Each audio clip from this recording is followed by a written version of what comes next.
Bonjour Bruno Chaudret, on vous remercie de nous accorder cet entretien. Vous avez écrit avec Michel Blais Pourquoi en finir avec le CNRS dans le tout nouveau numéro de La Pensée qui est le numéro 409. Et on voulait revenir avec vous sur cet article au travers de trois petites questions comme on le fait dans nos capsules vidéo. Alors la première question, est-ce que vous pouvez nous rappeler en quoi le CNRS est un organisme original dans le paysage de la recherche internationale et quelle serait l'utilité que la France aurait à conserver des chercheurs en temps plein, à temps plein, en parallèle des universitaires?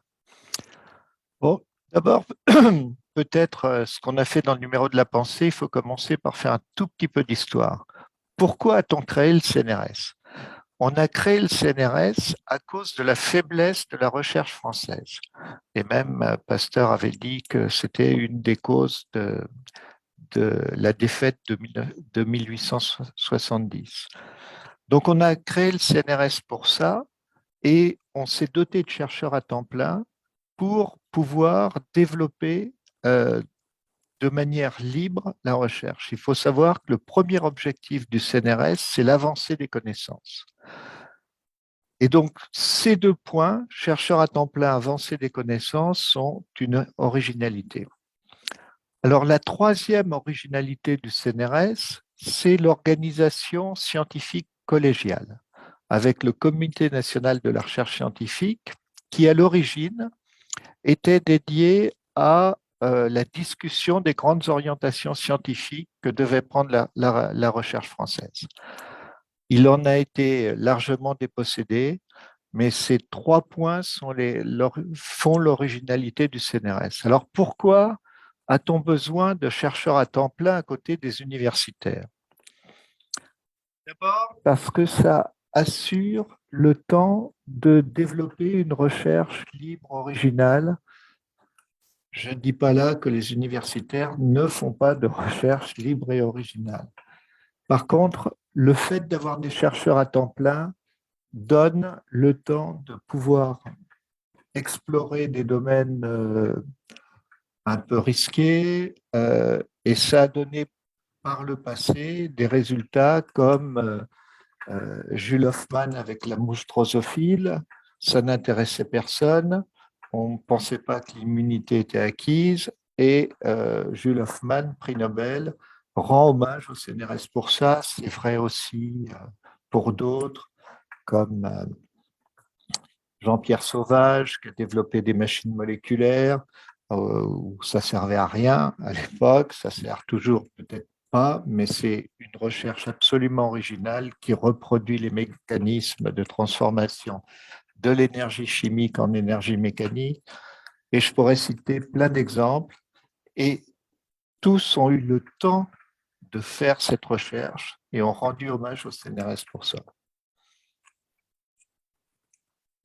Alors, mais du coup, justement, si l'on parle de ces avantages du CNRS, c'est qu'il y a des menaces et des dégradations que le CNRS a connues depuis quelques décennies. Est-ce qu'on peut revenir rapidement dessus et essayer d'en identifier les raisons? Alors d'abord, la première chose dont on parle aussi dans le texte de la pensée, c'est que c'est très original pour la France de systématiquement attaquer ses organismes de recherche et son système d'enseignement supérieur. C'est probablement le seul pays au monde qui a fait ça avec constance pendant les 30 ou 40 dernières années. Les dégradations qu'on a connues, ben, on peut les chiffrer, hein, 40% de perte de postes titulaires au CNRS en 10 ans, ce qui est énorme, diminution des budgets des laboratoires, absence de budget qu'on appelle récurrent, mais qui veut dire non compétitif, c'est-à-dire que ce n'est pas un budget qui est attribué sur des appels d'offres compétitifs. Ce budget existait, il n'existe pratiquement plus dans les laboratoires. Et puis le CNRS se lance vers l'innovation, le financement de start-up. Je voudrais dire que je ne suis pas contre du tout qu'on finance l'innovation et les start-up, absolument pas, et je trouve que oui, il faut les financer. Mais il y a beaucoup d'organismes qui sont dédiés à l'innovation. Les régions ont des fonds pour l'innovation. Il y a des EPIC, établissements publics à caractère industriel et commercial comme le CEA, comme l'IFPEN, comme d'autres, qui sont dédiés essentiellement à l'innovation. Et que par contre, il reste quelques établissements publics à caractère scientifique et technique, le CNRS en premier, mais l'INSERM aussi, qui peuvent effectuer des recherches libres. Et donc, il n'y a pas besoin en CNRS d'aller dans ce domaine-là.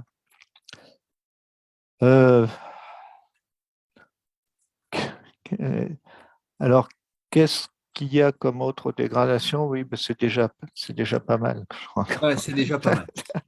Et alors, sans qu'elle soit la seule, la ministre précédente a pas mal agi dans ce sens. Et alors, on vient d'hériter d'une nouvelle ministre. Alors, qu'est-ce que ça semble indiquer, si tant est qu'on arrive à deviner un peu l'avenir? Bon, alors d'abord, le point positif, c'est une collègue. Elle a une thèse de physique, donc elle a été dans un laboratoire qui a besoin de beaucoup de moyens en machines de très haute technologie. Donc, on peut penser qu'elle sait ce que c'est qu'un laboratoire. Ça, c'est le point positif. Ensuite,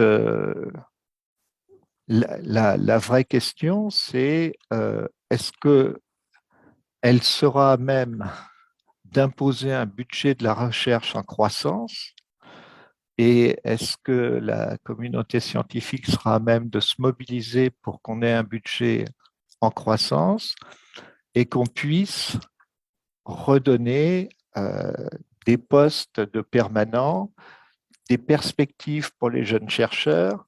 Il est essentiel que les jeunes chercheurs aient des perspectives pour ne pas continuer à se détourner de la recherche. Je crois qu'on est dans une période très, très compliquée. Enfin, je ne veux pas insister sur toutes les complications qu'il y a, mais que ce soit au niveau du climat, que ce soit au niveau des sources d'énergie, que ce soit au niveau du modèle de société qu'on veut. Dans ces trois domaines, le CNRS a été toujours en pointe, hein, dans le domaine des sciences humaines et sociales, dans le domaine de l'énergie, les réseaux, les grands réseaux qui travaillent sur l'énergie, c'est toujours soit largement avec le CNRS, soit à l'origine du CNRS. On a besoin dans notre société de recherche. On en a besoin pour réussir la transition écologique, on en a besoin pour l'alimentation humaine. C'est vraiment pas le moment d'arrêter de faire de la recherche. Donc, ce qu'on peut demander à la ministre, c'est de travailler là-dessus. Alors,